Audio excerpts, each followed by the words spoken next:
Confrontant, dérangeant, divertissant.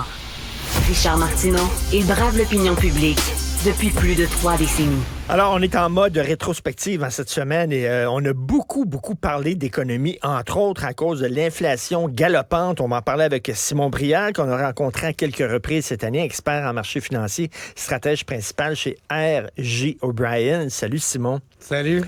L'inflation. Ouais. Le pire est derrière nous? Je pense que oui. En termes de taux d'inflation, là, les 8-9 d'augmentation du coût de la vie, je pense que ça, c'est derrière nous. Ceci étant dit, quand on parle d'inflation, l'augmentation du coût de la vie, on va pas revenir en arrière. Hein? L'IPC, l'indice des prix à la consommation, c'est en constante augmentation. Donc, il va falloir faire attention. On va se taper dans le dos politiquement, habituellement. On a vaincu l'inflation. On est revenu à un taux d'inflation plutôt normal, 2, 3, 4 là, disons. Et nous, en tant que population, consommateur, ménage, on va aller à l'épicerie, on dit, c'est pas moins cher. Là. Pourquoi on me dit que c'est redevenu normal? C'est pas vraiment devenu normal, c'est encore excessivement cher. Mais oui. C'est simplement l'augmentation qui va devenir raisonnable. Mais ça n'a pas baissé. OK, donc ça va être des hausses moins grande, mais ça va continuer à augmenter. Oui, exactement. Tu sais, de l'inflation, c'est un peu... C'est normal d'en avoir. On vise 2 C'est un peu comme la santé des sols. Hein? Tu sais, on est en agriculture, disons, on veut que ça grouille, on veut qu'il y ait de la vie. D'avoir d'un peu d'inflation, c'est le signe d'une économie, d'une activité économique bien. S'il n'y en avait pas, on avait un problème. Quand il y en a trop, on a un problème. 2 ça va. Oui. Écoute, je suis pas un expert en économie. Ouais. Absolument pas. Mais il y a des affaires qui tombent sous le sens. Mm-hmm. En donnant de l'argent dans les poches des citoyens, t'augmentes l'inflation. Effectivement. Je suis pas un génie, moi, là, de dire ça. Là. Mais tu sais, là, quand tu vois le gouvernement qui envoyait des chèques à gauche, à droite, tu dis, là, t'es pas en train de combattre l'inflation, t'es en train de la nourrir. On a contribué. Je pense qu'il pourrait, ou je sais pas s'il va en avoir un genre de mea culpa, des gouvernements d'avoir, en bon québécois, imprimé trop d'argent, augmenté les masses monétaires. Donc, on a créé de l'argent qu'on a redistribué. Mais c'est sûr que quand on a une abondance de cette ressource-là, on l'utilise à gauche puis à droite et ça l'engendre une augmentation du coût de la vie, c'est sûr. Écoute, c'est une affaire dont on parle très peu, mais tu sais, ça m'arrive des fois de faire des achats, puis je vais au Carrefour Laval. Ouais. C'est plein. Ouais. C'est rempli. Ouais. L'autre jour, je me demandais où stationner. Le stationnement du Carrefour Laval, il est gros en tabarnouche, mais il n'y avait plus de place, tabarnouche. Et tu dis, attends une minute, les gens n'arrêtent pas de se plaindre, c'est qu'un on est pogné à la gorge, puis tout ça. Rempli. C'est très... Tu sais, l'économie va être très asymétrique. C'est un beau mot pour dire qu'on va pas subir l'inflation ou le contre-coup de l'inflation de la même manière. Je pense que ceux qui sont des jeunes adultes, des jeunes familles, des enfants à la maison, l'hypothèque n'a pas 15 ans de fête déjà, l'équité dans la maison est un petit peu plus rare. Ces gens-là vont retrouver, vont avoir cet étau-là beaucoup plus serré. Quand je regarde grand-papa, par exemple, la maison est payée. Aujourd'hui, il peut investir son cash dans un CPG à 5 Oui. Lui, il reçoit les intérêts. Il ne les paye pas de la même manière qu'un jeune adulte. Donc, c'est très asymétrique. On ne veut pas ressentir les contre-coups de la même manière si on est en centre urbain ou rural, si on est plus jeune, plus vieux. La classe moyenne, on en parle souvent, et c'est sûr qu'elle va s'effriter. Parce qu'on remarque que les gens rushent de plus en plus. C'est bizarre, hein? Tu sais, les marchés boursiers, la bourse S&P Dow Jones, ça va super bien en ce moment, mais l'économie, on peut pas dire que ça va super bien. Il y a des mises à pied, on perd des jobs. Fait que, tu sais, on ne subit pas les mêmes manières. Donc, on va au Carrefour Laval, on semble que ça va bien, mais ça va bien pour certains. Mais ça va pas bien pour tout le monde. Ben c'est ça. Puis en même temps, il y a peut-être des gens, c'est une sortie culturelle. C'est-à-dire, ils se promènent au Carrefour Laval, ils regardent les vitrines, puis ils achètent pas.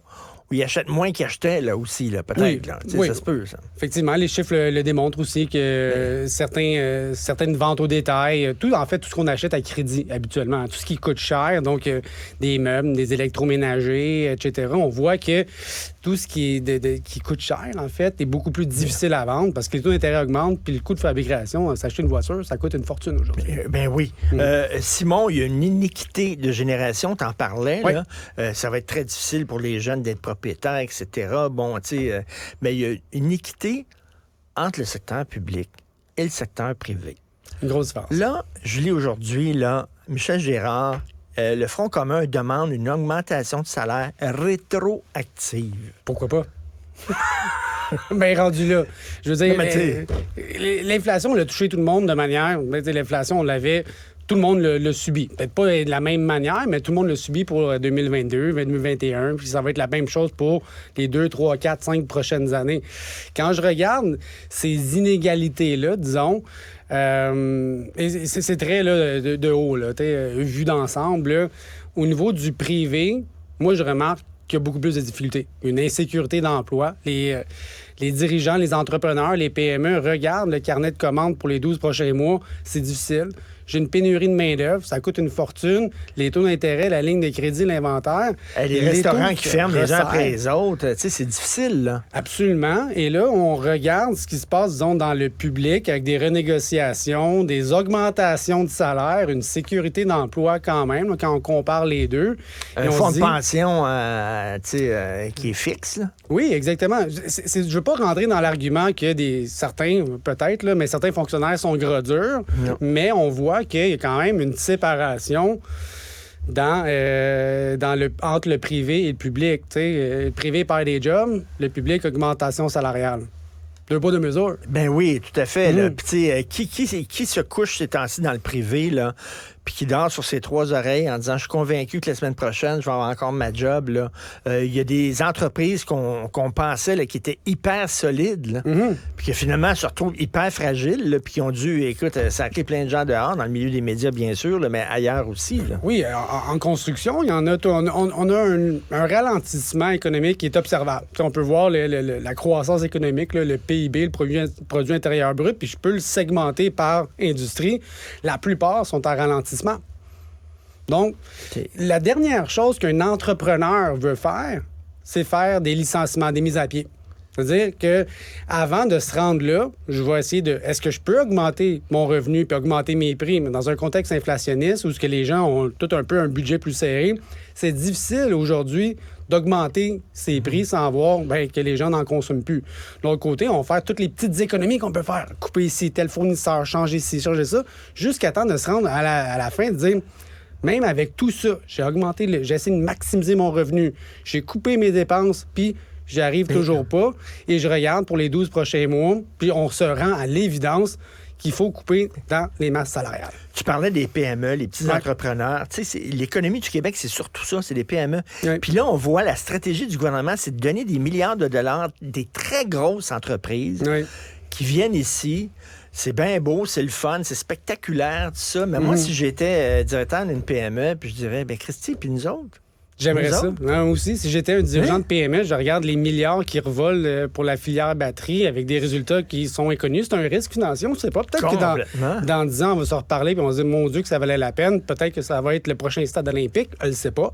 Mais je me dis que si je suis une PME puis je vois le fric qui revole à gauche puis à droite, puis moi, je souffre un peu d'une pénurie de main-d'œuvre, d'un éloignement dans la région, mes inventaires, mon stock, mon taux d'intérêt, je me dis, mon Dieu, qu'est-ce que je vais faire? Puis c'est un peu le tissu social. Hein? Oui. Ces PME-là, souvent, c'est le centre d'activité de la communauté. Tu connais les gens personnellement qui vont justement là, investir. J'aime moins l'expression, moi, encourager ma communauté. J'aime ça aller à l'aréna, puis donner un petit peu d'argent dans la boquette des gens de Pee-Wee qui collectent un peu d'argent pour leur année scolaire ou pour leur sortie, leur équipe de hockey. Mais j'aime mieux investir dans ma communauté. Donc, magasiner local le plus possible de cette manière-là, parce que investir dans sa communauté, c'est investissement. C'est-à-dire retour sur investissement.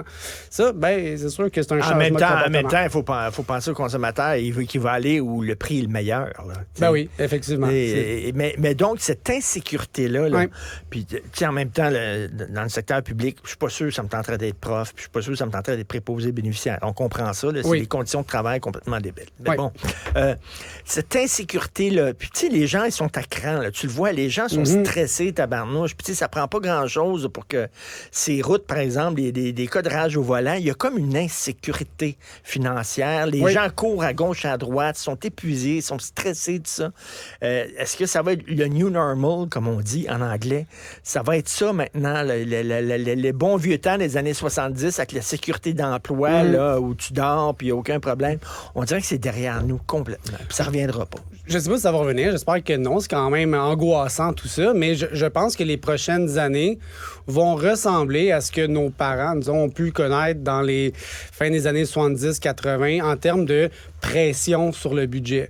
Aujourd'hui, je regarde la valeur des propriétés, je regarde le taux d'intérêt, je regarde les mensualités, parce que le renouvellement hypothécaire, ça s'en vient. Ça touchera peut-être pas tout le monde nécessairement. Il y en a que leur maison est peut-être payée, il y en a qui sont à loyer, etc. Mais le renouvellement hypothécaire, c'est majeur. Et ça, c'est des gros bidous. T'sais, c'est pas l'épicerie, on peut dire, je vais changer mon alimentation, ça va peut-être aussi coûter. Mais l'hypothèque, tu t'en sauves pas. Même le char, même les paiements d'auto, ça a l'air qu'il y a des gens qui ne pourront plus payer leur char. Là. Ça va être extrêmement difficile dans les prochaines années. Je pense qu'il va y avoir une partie de la population qui va résumer son budget par je paye l'hypothèque, je paye l'épicerie, puis pour le reste, on verra. On voit que le taux d'épargne a baissé beaucoup parce que tout le monde est un peu pris à la gorge de cette manière-là. Donc, économiquement, c'est angoissant. Puis le contribuable, il envoie beaucoup d'argent au gouvernement. On en a-tu pour notre argent? On en a-tu pour notre argent? On a-tu le système? C'est de l'argent tabarnouche qu'on envoie au système de santé. On en a-tu pour notre argent? Quand t'es malade, tu vas au privé, puis tu payes encore une autre fois. Hey, mon fils a 15 ans. Puis là, j'y apprends à mon fils là, que, tu sais, moi, je payais tant, mais j'envoie une certaine partie de mon salaire au gouvernement. Dis, voyons donc.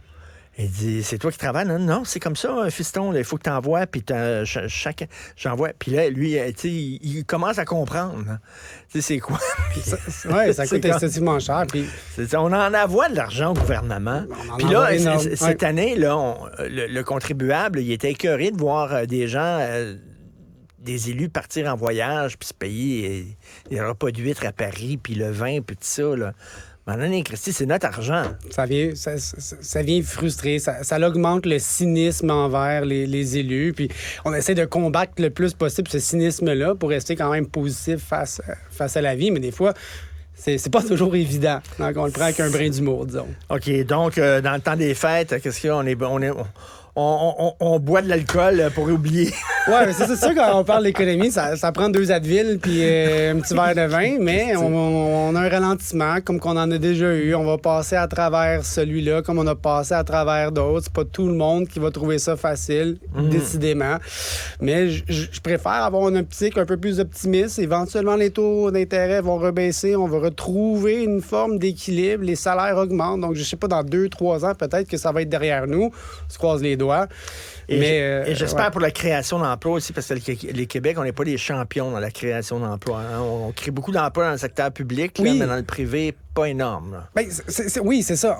D'une certaine manière, on en crée dans le public, dans la fonction publique, sauf que de ce temps-ci, on a une pénurie de main-d'œuvre. Fait que on n'a pas besoin de créer des nouveaux emplois qu'on n'est pas capable de remplir les postes qu'on n'est pas capable de remplir. Fait qu'on dit comme on va créer des postes comme attends une minute, on peut-tu remplir ceux qu'on a à la place d'en créer d'autres puis avoir encore plus de pénurie de main-d'œuvre puis tirer les employés à gauche puis à droite. Fait qu'à un moment donné, je suis comme attends un peu. Ouais, au lieu d'ajouter des chaises autour de la table, on peut-tu mettre des gens sur ces chaises? Oui, déjà là. C'est des chaises vides. Là. Exactement. Commençons par ça. Ouais. Simon Brière, tout le temps un plaisir de te parler. Bon temps des fêtes. Joyeux Noël, expert en marché financier, stratège principal chez R.J. O'Brien. Merci. Merci. Au revoir.